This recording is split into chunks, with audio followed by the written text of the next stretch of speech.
1। सो बन गया हमारे पास 2 1 ज़ार 2 cos theta is equal to 1। So इस इक्वेशन की सही होने के लिए cos थीटा चाहिए 1/2 या 0.5। सो cos की वैल्यू cos की वो वैल्यू जिस पर हमारे पास आए 0.5। सो 0.5 के लिए एंगल चाहिए 45 degree. So option D is correct, not B.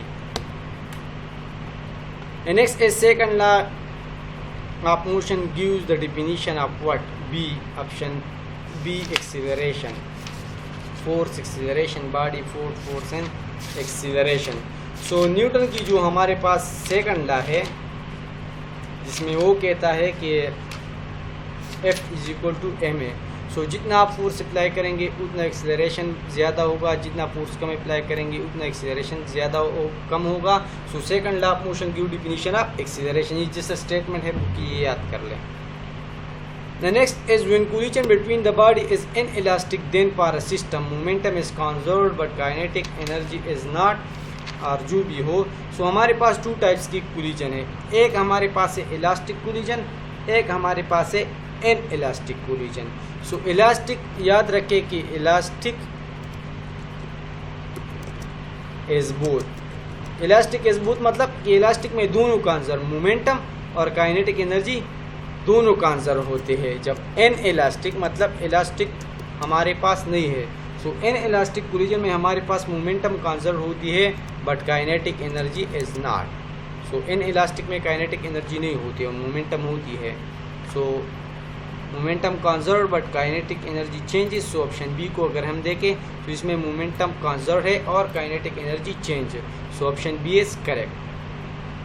Next, a person walk 10 kilometre north, 20 kilometre east, 10 kilometre south, then the rest displacement is.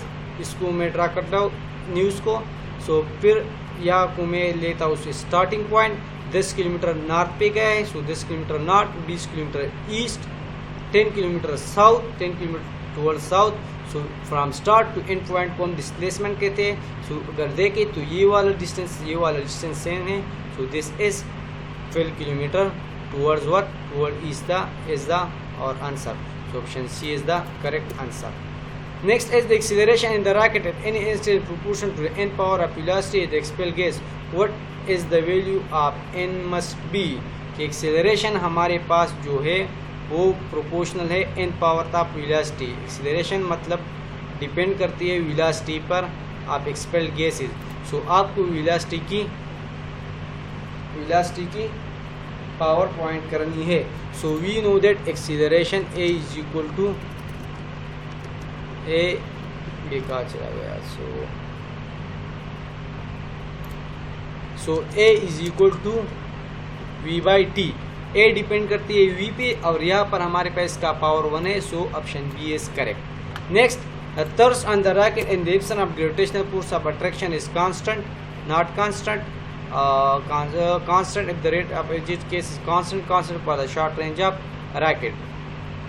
सो जब रॉकेट ऊपर जाती है, जो थ्रस्ट होती है जो जिसकी वजह से ऊपर जाता है, जब हमारे पास ग्रेविटेशनल फोर्स ऑफ अट्रैक्शन ना हो, अर्थ इसको खींच नहीं लेती, तो ये थ्रस्ट हमारे पास कांस्टेंट होती है और ये रॉकेट हमारे पास एक कांस्टेंट स्पीड से घूम जाता है। मतलब जितनी भी हमारे पास प्रोपल्जन मेथड हो, अगर एक सैटेलाइट है वो in the absence of gravitational force है, मतलब इस पर कोई फोर्स एक नहीं कर रहा, तो एक कांस्टेंट स्पीड से हो जाएगी। सो द रॉकेट के एब्सेंस ऑफ ग्रेविटेशनल अट्रैक्शन पर हमारे पास जो मोशन होगी वो हमारे पास कांस्टेंट होगी। Next is when two bodies move towards each other with constant speed, distance between them decrease of 6 metre per second and they move in the same direction between them and increase the rate of 6 metre per 4 metre per second, then the speed of 4 metre per second in again two bodies हैं हमारे पास, दोनों एक दूसरे के करीब आ रहे हैं और इसका जो डिस्टेंस है वो 6 मीटर पर सेकंड के हिसाब से कम हो रहा है। यानी फॉर एग्ज़ाम्पल हमारे पास 2 बॉडीज़ है, एक है ये बॉडी ए और एक है बॉडी बी, और इन दोनों का जो डिस्टेंस है ये कम हो रहा है, यानी सपोज ये बीच में से कम हो रहा है by speed of 6 metre per second. सो एक सेकंड में ये डिस्टेंस गायब हो जाएगा, दूसरी सेकंड में इस तरह 6 मीटर और गायब हो जाएगा क्योंकि ये एक दूसरे के करीब आ रहे हैं। If they move in the same direction, the distance between them increase at the rate of 4 metre per second. सो अब अगर सपोज ये बॉडी ए और बॉडी बी सेम डायरेक्शन में जा रहे हैं, so if they move in the same direction the distance between them increase at the rate of 4 metre per second. So ये एक बॉडी है और ये एक बॉडी बी है, ये दोनों सेम डायरेक्शन में जा रहे हैं। सो यहाँ पर चेंज आएगा 4 मीटर पर सेकंड का, यानी एक सेकंड बाद ये डिस्टेंस 4 मीटर ज़्यादा होगा। इसका मतलब ये है कि ये जो दूसरा बॉडी है ये पहली से 4 मीटर से ज़्यादा स्पीड पर चल रही है। मतलब ये जो स्पीड है ये पिछली बॉडी से 4 मीटर पर सेकंड स्क्वायर के हिसाब से ज़्यादा चल रही है ना। ऑप्शन ए को देखते हैं, 5 मीटर एंड 1 मीटर। ना अगर ये बॉडी हमारे पास 5 मीटर की स्पीड से जा रही है पर सेकंड से और 1 मीटर के हिसाब से बॉडी बी जा रही है, तो 1 सेकंड में ये बॉडी 5 मीटर कवर करेगा और दूसरी सेकंड में ये बॉडी 1 मीटर कवर करेगा। सो टोटल हमारे पास 6 मीटर कवर होंगे जो यहाँ पर से कम होंगे। सो अब इस एक के लिए ये सही है हाफ क्वेश्चन के लिए, लेकिन दूसरी में जब ये बॉडी जा रही है 1 मीटर पर सेकंड से और ये दूसरी जा रही है 5 मीटर पर सेकंड से, दोनों बॉडी जा रही है एक सेम डायरेक्शन। लाइक अगर ये एक पर जा रही 1 मीटर पे जा रही है, ये 1 पे, तो दोनों का डिस्टेंस सेम होगा, दोनों साथ साथ चलेंगे। लेकिन ये 1 मीटर पर जा रही है, ये 5 मीटर पर, सो ये 4 मीटर पर स्क्वायर इसका स्पीड इससे ज़्यादा है, यानी ये 1 है ये 5 है। सो ये दूसरा बॉडी 4 मीटर पर सेकंड इस पिछली बॉडी से ज़्यादा कवर करेगा। So option 5 and option 1 is the correct answer. The next is the range of projectile in 30 degree and 60 degree are equal to each other. So projectile motion की बात अगर की जाए तो we know that angles of projectile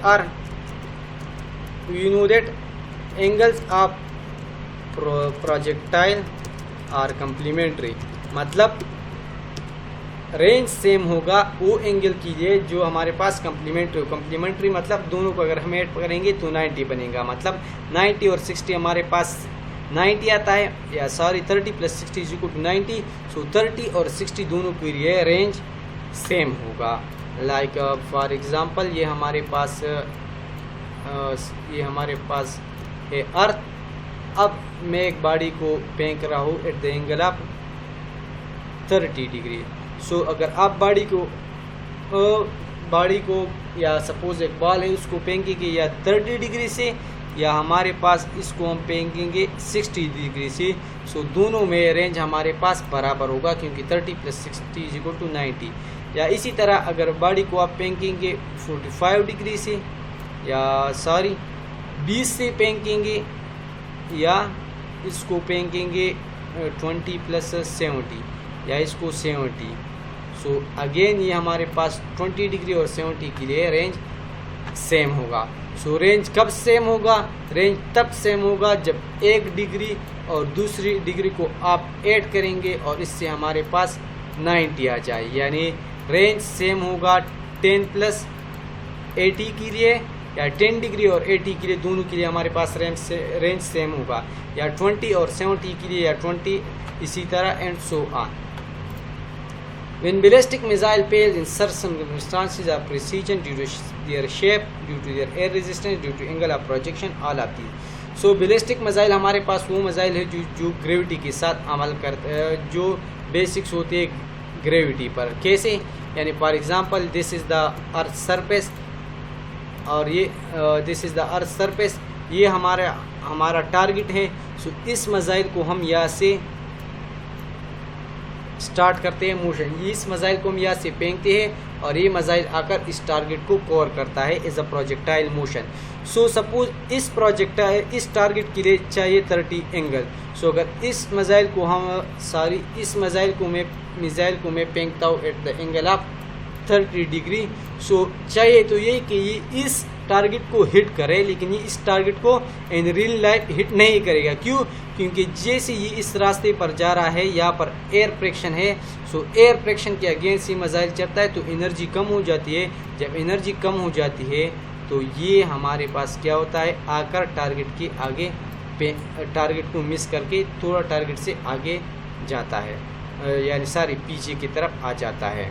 इसी तरह अगर एक आदमी है, ये ज़मीन पर एक आदमी खड़ा है और वो सपोज़ एक दरख्त है और दरख्त की शाख पर हमारे पास क्या है, हमारे पास एक चिड़िया बैठी है and he wants to hit it by what, suppose Ertugrul का ज़माना है, यानी अगर वो इसको क्या करें, एक एरोस के साथ हिट कर रहा है तो उसको चाहिए कि इस परिंदे को एंगल करें 45 डिग्री से, सॉरी इसको चाहिए कि परिंदे को मारे 45 डिग्री से, तो ये इस परिंदे को हिट करेगा, इस बर्ड को हिट करेगा।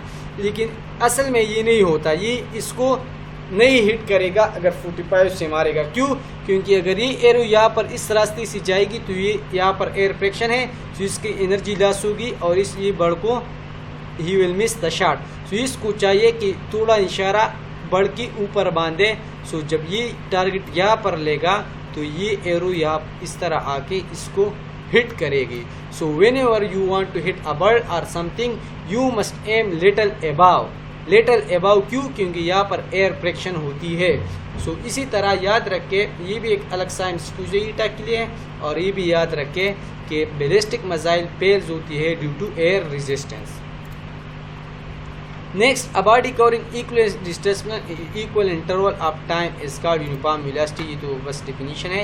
Instantaneous and average velocity become equal when the body has uniform velocity. ये भी इजी है, इसकी ज़रूरत नहीं है कि बॉडी एक ही स्पीड से जा रही है तो इंस्टेंटेनियस और एवरेज दोनों सेम है। यानी एक बॉडी फॉर एग्जांपल यहाँ से यहाँ पर एक बॉडी जा रही है, सो सपोज ए से बॉडी जा रही है या इस तरह कर ले कि दिस इज़ द पोजीशन, ये एक पोजीशन है, ये दूसरा पोजीशन है। अब एक बॉडी यहाँ से यहाँ पर जा रही, एक कांस्टेंट स्पीड ऑफ 10 मीटर, यहाँ पर भी स्पीड 10 है, यहाँ पर भी स्पीड 10 है, तो एवरेज हम फाइंड करेंगे तो एवरेज हमारे पास 10 + 10 + 2 आएगा। सो 10 + 10 divide by 2, so 10 + 1 divide by 2 से हमारे पास आता है 10। सो हर जगह पर इंस्टेंटेनियस वेलोसिटी हमारे पास ऑलरेडी सेम थी। सो इन दिस केस जब बॉडी हमारे पास यूनिफॉर्म वेलोसिटी से जा रहे हो तब इंस्टेंटेनियस और एवरेज वेलोसिटी दोनों सेम होते हैं। Next, velocity time graph is a straight line parallel to time axis. आप ड्रा कर रहे हैं वेलोसिटी टाइम ग्राफ, क्या मतलब है? यानी फॉर एग्जांपल हम ले रहे हैं एक ग्राफ, सो ये हमारे पास ये हमारे पास हो गया एक्स एक्सिस, ये हमारे पास हो गया वी एक्सिस, यानी सॉरी ये हमारे पास एक्स एक्सिस, ये हमारे पास Y axis. Velocity time graph है, सो दिस यहाँ पर वेलोसिटी होगा, यहाँ पर टाइम होगा। क्वेश्चन में कहा गया है कि अगर जो लाइन है वो हमारे पास पैरेलल है टू एक्स एक्सिस, तो इसका मतलब ये है कि यहाँ पर सारे पॉइंट्स पर वेलोसिटी सेम है जबकि टाइम गुजर रहा है। यानी एक गाड़ी इसकी वेलोसिटी सेम है और टाइम गुजर रहा है, इसका मतलब है कि वो यूनिफॉर्म वेलोसिटी से चल रही है। So the body has uniform velocity. In velocity time graph a straight line parallel to the time axis, sorry this is acceleration is 0, velocity same है।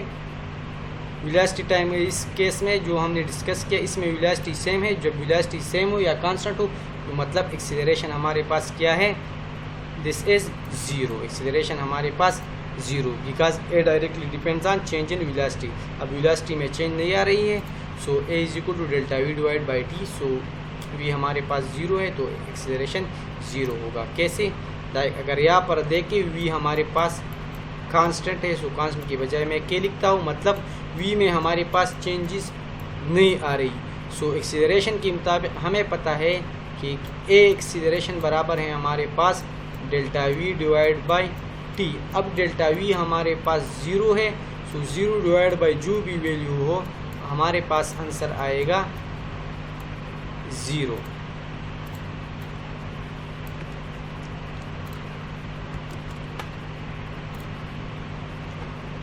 Next, the the property of a body to which it oppose the state operates as motion it is called inertia, ये हमारे पास inertia है। The next, the numerical value of displacement to displacement always less than 1, always equal to 1, always more than 1, equal or less than 1। So option D is correct. Numerical value of find करते हैं displacement to distance.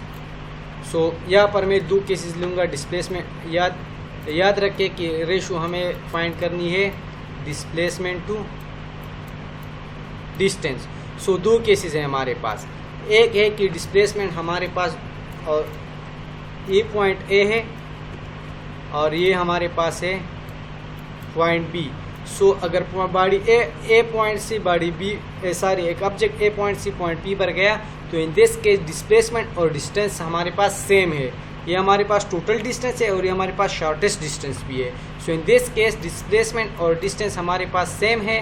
So displacement की value अगर हमारे पास x है तो distance की value भी हमारे पास x है। सो दोनों कैंसिल हो जाएंगी। सो द आंसर इज 1:1 या सिंपली सो द 1:1 और 1 रेशो हमारे पास 1:1 आ गई। Now in next case suppose a body इस सर्कल में मूवमेंट कर गई। सो अगर हम देखें या आसान तरीका ये कि हम सर्कल ले लें। सो सर्कल में फॉर एग्जांपल एक बॉडी है, सेम बॉडी है, इसने इस पॉइंट से मोशन स्टार्ट किया और इस सर्कल पर मूवमेंट करती हुई यहाँ पर अगेन इस पॉइंट पर आ गया। सो अगर हम देखें तो इसने इतना डिस्टेंस कवर किया है और डिस्प्लेसमेंट इसका है ही नहीं, यहाँ से स्टार्ट हुआ था यहाँ पर आ गया। सो डिस्प्लेसमेंट हमारे पास क्या हो गया, डिस्प्लेसमेंट हमारे पास 0 हो गया और डिस्टेंस की कुछ वैल्यू हमारे पास आई जो भी है value. So 0 divide by x हमारे पास आ गया इज इक्वल टू 0। सो जो रेशियो है हमारे पास जिसमें डिस्प्लेसमेंट हमारे पास मिनिमम वो है 0/x which is equal to 0। और जब डिस्प्लेसमेंट डिस्टेंस के बराबर हो, डिस्प्लेसमेंट टू डिस्टेंस से ज़्यादा नहीं हो सकता, तो तब हमारे पास रेशियो आई थी 1:1 और सिंपली 1। सो पॉसिबिलिटी हमारे पास डिस्प्लेसमेंट और डिस्टेंस की क्या है, ये 0 से स्टार्ट होगा और ये जाएगा किसका 1 की तरफ। So the possibility is 0 to 1। So अगर हम देखें so option which is correct equal to और less than 1। So option D is correct. अगर सेम क्वेश्चन आ जाए कि the ratio of numerical value of distance to displacement ये उलट हो जाए तो फिर क्या होगा, सो वो भी सॉल्व करते हैं। सो यहाँ पर डिस्टेंस डिवाइड बाय डिस्प्लेसमेंट होगा। सो डिस्टेंस और डिस्प्लेसमेंट।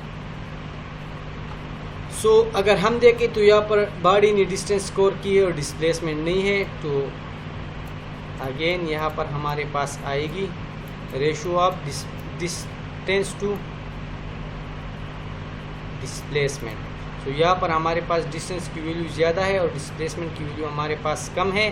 सो ये एक वैल्यू तो आ गई हमारे पास 0 कि एक रेशो हमारे पास 0 पॉसिबल है। इसके अलावा अगर हमारे पास ये एक दूसरा रास्ता है, अब ये पॉइंट ए है और पॉइंट बी है, एक बॉडी स्टार्ट कर गई ए से इस रास्ते पर बी पर गुजर गई और ये बॉडी दूसरी दफ़ा ए से स्टार्ट होकर बी पर directly through this short path गुजर गई, चली गई। सो अगर हम देखें तो ये डिस्टेंस इस डिस्प्लेसमेंट से ज़्यादा है।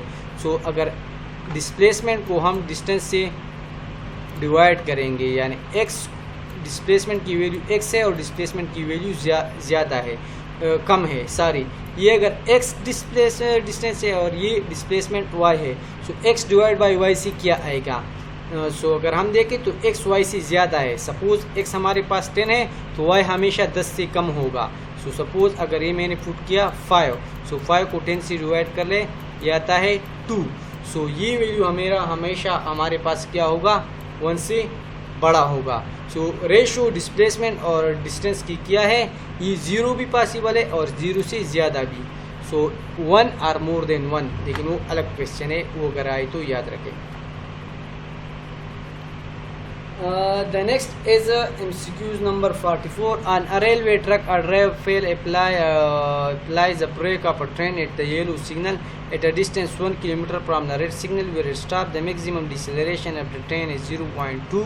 Assume the uniform deceleration. What is the maximum safe speed of the train? The yellow signal. So 1 km distance से 0.2 मीटर पर सेकंड है और इसकी वेलोसिटी क्या होनी चाहिए। सो कहा गया है क्वेश्चन में कि सपोज़ ये हमारे पास एक 3 डब्बों वाला रेल है, ये एक रेल आ रहा है और यहाँ पर हमारे पास क्या है, यहाँ पर हमारे पास इसका प्लेटफॉर्म है, ये यहाँ पर रुकेगा। अब इस प्लेटफॉर्म और इस प्लेटफॉर्म और इस प्लेटफॉर्म और ट्रेन का जो डिस्टेंस है हमारे पास वो हमें दिया गया है 1 किलोमीटर। और यहाँ पर हमारे पास क्या है, यहाँ पर हमारे पास एक येलो सिग्नल होता है जिससे ट्रेन ब्रेक लगाता है। सो ये हमारे पास क्या होगा, ये हमारे पास येलो सिग्नल होगा, ये हमारे पास क्या है, एक ट्रेन है। सो ट्रेन यहाँ पर ब्रेक लगा लेता है और ये डिसेलरेट होता है, मतलब इसमें कांस्टेंट एक्सेलरेशन होती है और यहाँ पर ये आकर रुक रह जाता है, मतलब इसकी फाइनल वेलोसिटी हमारे पास क्या है, Vf = 0। सो आपको चाहिए कि फाइंड करें कि what is this initial velocity. Given है हमें एक्सीलरेशन हमें गिवन है 0.2। सो एक्सीलरेशन हमें गिवन है दिस इज 0.2। अब डिस्टेंस हमारे पास 1 किलोमीटर है। सो SI में कन्वर्ट करके हमें पता चलेगा कि ये हमारे पास है 1000 मीटर। सो हमें फाइंड करना है VI। So we know that from the equation that 2 multiplied by A into S is equal to Vf square minus Vi square। So final velocity हमारे पास 0 है, सो ये कैंसिल हो जाएगा, हमारे पास आएगा 2AS माइनस Vi स्क्वायर। सो हमें फाइंड करना है दिस Vi, जिस पर हमारे पास क्या है, स्क्वायर है। 2 फार्मूला में है, ए हमारे पास है 0.2 या 0.2 की बजाय हम लिख सकते हैं 2/10 और S हमारे पास डिस्टेंस है 1000। सो इसको अगर मैं क्लियर लिखूँ तो हमारे पास आएगा 2A जो है 0.2 की बजाय मैं लिख देता हूँ 2.2 और 10 और S हमारे पास है 1000। सो ये 0 के साथ कैंसिल, 2 2s are 4 और 4 1s are 4। सो हमारे पास आ गया 400। So 400 is equal to Vi square. So दोनों साइड को अंडर रूट ले रहे हैं, स्क्वायर रूट। सो हमारे पास आ गया, इससे आएगा 20 और इससे आएगा हमारे पास Vi। So initial velocity train की क्या होनी चाहिए 20। So this must be 20। Option A is correct. So किस फार्मूले से हमने ये सवाल किया कि 2AS is equal to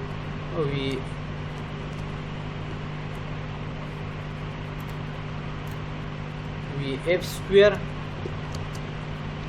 minus Vi square.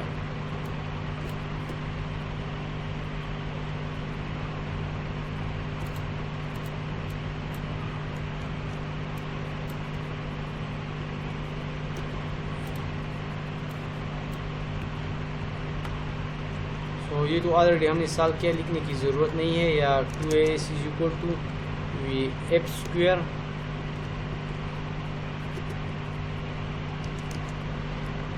Minus Vi square. So 2 multiply by 0.2 multiply by 1000 is equal to Vi square।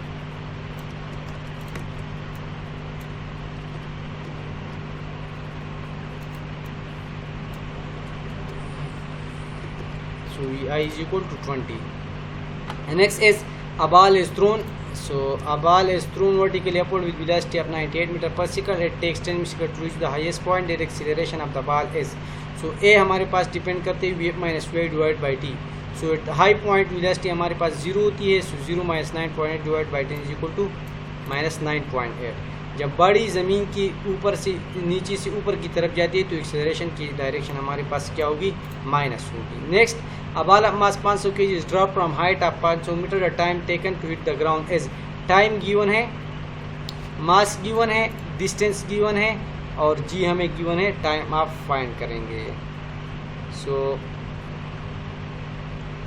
a ball of mass 500 kg is dropped from height of 500 meter. The time taken the ball to hit the ground is. So ये हमारे पास suppose एक building है या एक height है हमारे पास, जिससे हमने क्या किया, एक बॉल को नीचे फेंक दिया। अब बॉल की मास हमारे बॉल 5000 किलोग्राम 500 मीटर। बॉल बहुत वेटी है, बहुत भारी है, 5000 किलोग्राम लिखा है इन्होंने। और हाइट हमारे पास क्या है, हाइट हमारे पास है 500 metre. So this is 500 metre. और हमारे पास है g=10। इसके अलावा एक्सीलरेशन हमारे पास है 10 मीटर पर सेकंड स्क्वायर, ये 9.80, लेकिन हम आसानी के लिए लिखते हैं। सो फाइंड करना है हमें t। सो 3 इक्वेशन है, 2a=f² माइनस va², इसमें t नहीं है। vf हमारे पास vf=vi प्लस at, या 2as=f² minus vi²। So this one is I think work 2as vf² minus vi²। So initial velocity हमारे पास 0 होती है, ये 0 है, vf नहीं है मालूम, a है 10, s गिवन है। सो यहाँ से हम फाइंड कर लेंगे vf। अब हमें मालूम है that vf=vi plus at। So a हमारे पास गिवन है 10, ये हमारे पास है, vi हमारे पास 0 है, vf यहाँ से हमने इस इक्वेशन से हमने फाइंड क्या होगा। सो यहाँ से आप dt फाइंड कर ले। सो ये इक्वेशन से सॉल्व कर ले तो आपके पास आंसर आ जाएगा। So option B will be correct, आप ट्राई कर ले। अब वाला mass 5 kg drop from height of the time taken to hit the ground is same is दूसरा वाला ऊपर जो क्वेश्चन है हमारे पास, ये दोनों हमारे पास सेम है। Bodies which fall free under direction of gravity is an example of variable acceleration, uniform acceleration, uniform velocity, average acceleration.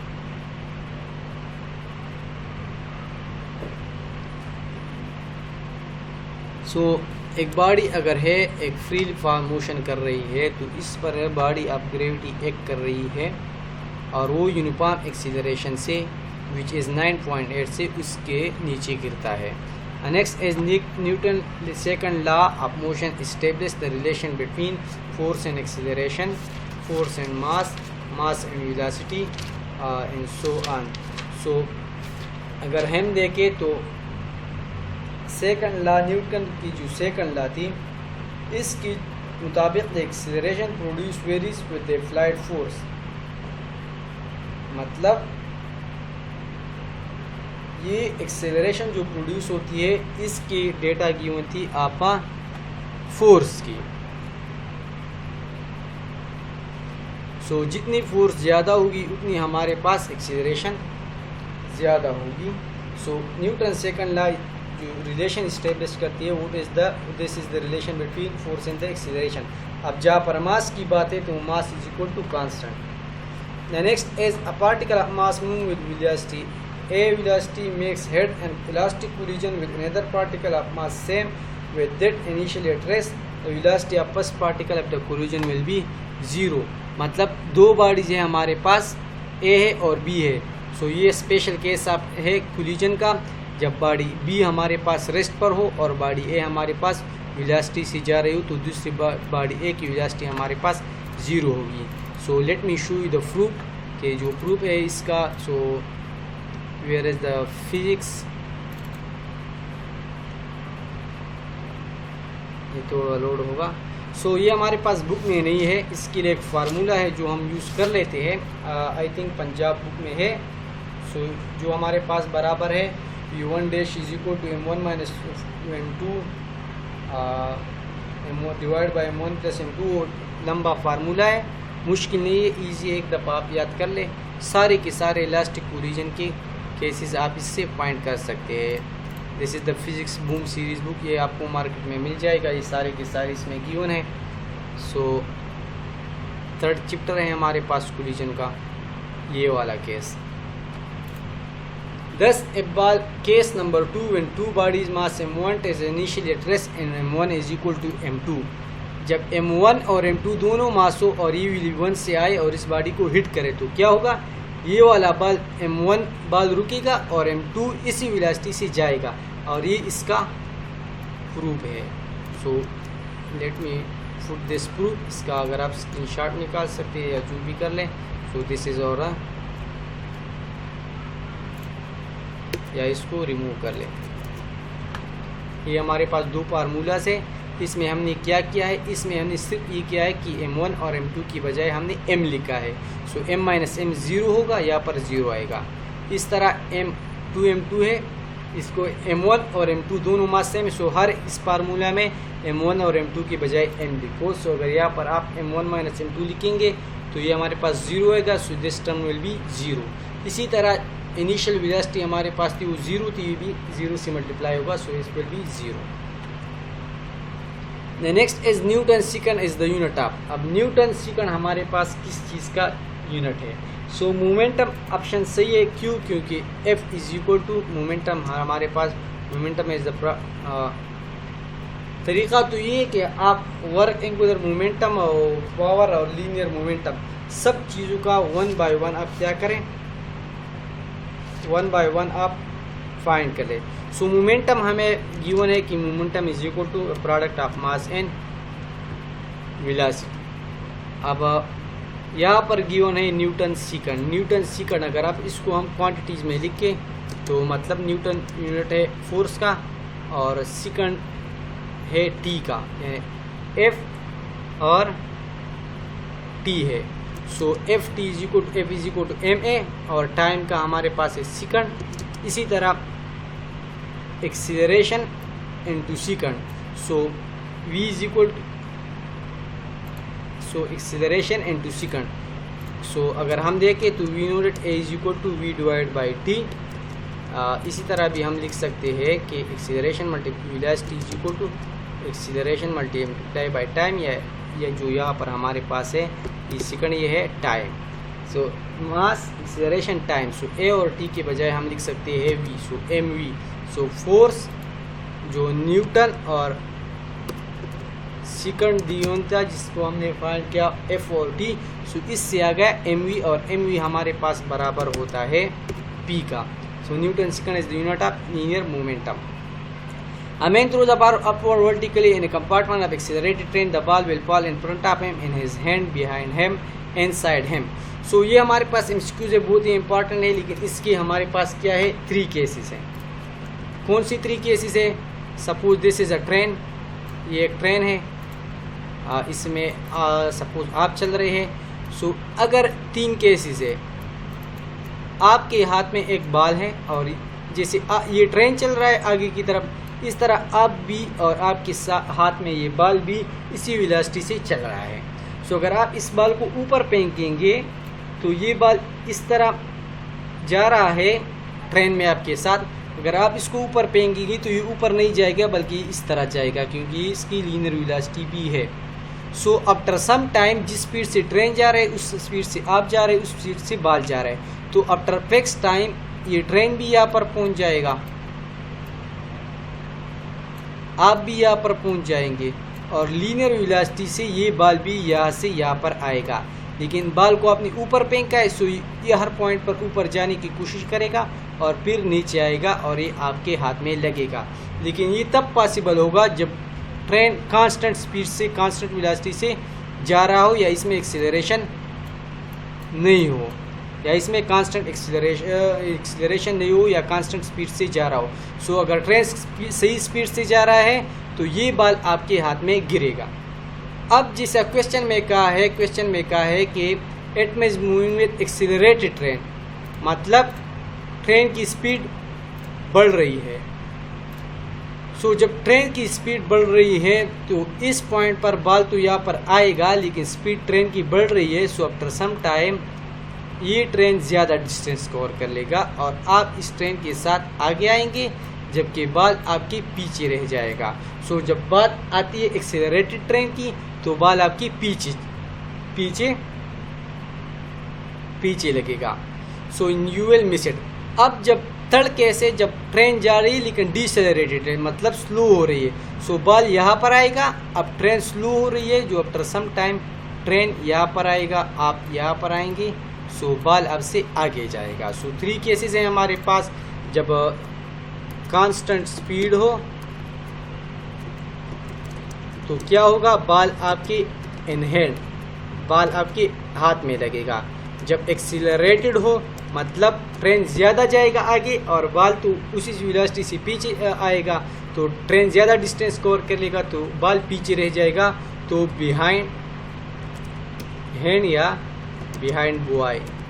सो अब अगर डिसेलरेटेड ट्रेन मतलब ट्रेन स्लो हो रहा है वक्त के साथ, तो बाल तो तेज जाएगा, लेकिन ट्रेन स्लो होगा, सो बाल कहाँ पर होगा, इन फ्रंट ऑफ बॉय। सो ये 3 केसेस है, ये याद रखें। Zero error instrument is a type of, again first chapter पर ये लोग चले गए। सो जीरो एरर हमारे पास क्या है, सिस्टमेटिक एरर, मतलब ये सिस्टम में एरर होता है जैसे कि क्लास 5 6 में हम पढ़ते हैं वर्नियर कैलिपर में, जब मेन स्केल हमारे पास थोड़ा ऊपर नीचे हो, वो सारी सर्कुलर स्केल जब थोड़ा ऊपर नीचे हो, सो इस एरर को हम जीरो एरर कहते हैं। सो 2 एरर्स हैं हमारे पास, एक पॉजिटिव होता है, एक नेगेटिव। सो रिजल्ट के साथ याद रखें कि रिजल्ट के साथ पॉजिटिव एरर हम सो जब पॉजिटिव एरर हो तो हम ये रिजल्ट से माइनस करेंगे, और जब नेगेटिव एरर हो हमारे पास तो ये हम क्या करेंगे, ये हम रिजल्ट के साथ ऐड करेंगे। ये एक पॉइंट है, याद रख के बस, कोर्स के मुताबिक नहीं है लेकिन ज़रूरी है, it is basics. A force per unit meter square is equal to force per unit meter square is equal to pressure is equal to Pascal, ऐसा यूनिट है। न्यूटन और मीटर स्क्वायर भी ऐसे है, सो प्रेशर भी ऐसे में values होगी। In pond 5000 fishes are counted 10 by 10, again total number कुल इस काउंट पे डिवाइड कर लो, 5000 डिवाइड बाई 10 500 आएगा। इसमें जितनी सिग्निफिकेंट फिगर है उतनी रिजल्ट में होगी, तो यहाँ पर 3 है, so option C is correct. Next the percentage in measurement of mass and speed और द काइनेटिक एनर्जी में कितना होगा, सो हाफ mv² फार्मूला लिख के नंबर्स रिमूव करें, mv² आएगा। सो m में 5 है और v में हमारे पास 6 है, सो 5 + 6 हमारे पास क्या आएगा, लेकिन वेलोसिटी पे स्क्वायर होता है, सो इसको आप 2 दबा लेंगे। सो 6 + 6 12, 5 + 5 17, या इस तरह करें कि इसको पावर से इसको मल्टीप्लाई करें। 2 railway truck of mass m and 3 move towards each other in opposite direction with speed this truck collide and stick together. What is the speed of the truck after the end collision? So again इसके लिए आप ये formula apply कर लें, इससे आपको आपका answer मिल जाएगा। सो v1 डैश हमारे पास है, ये हमारे पास है v1 dash after collision velocity, u2 है after collision velocity of second body. So first body हमारे पास है m, सो m1 के बजाय आप m लिख के, m2 की बजाय आप 3m लिखे। अब वेलोसिटी में एक 2v लिखे, सो इनिशियल वेलोसिटी इस v1 के बजाय 2v लिखे, यहाँ पर भी 2 है और इसकी बजाय v लिखे, सो आपको v1 डैश और v2 डैश फाइंड होंगे। So what is the speed of the truck after the collision, so इसके आपको फाइंड होगा।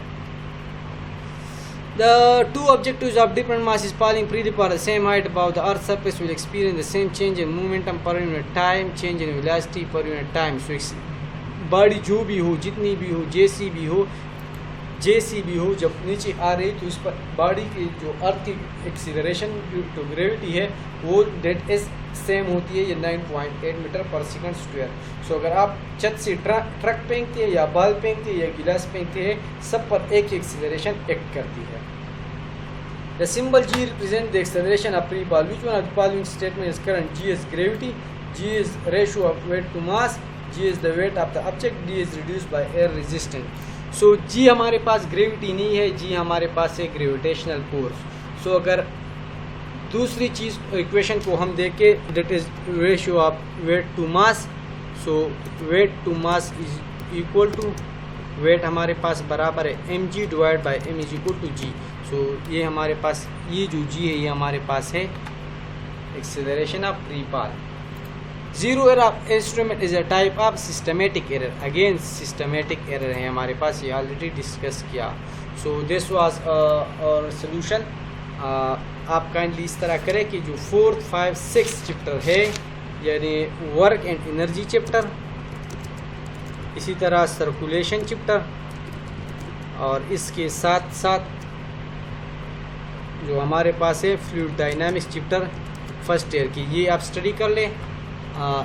अगली संडे इंशाल्लाह इन्हीं चैप्टर्स में टेस्ट होगा आप लोगों का। So this was enough for today. इंशाल्लाह दुआओं में याद रखें। सो तब तक के लिए अल्लाह हाफिज़।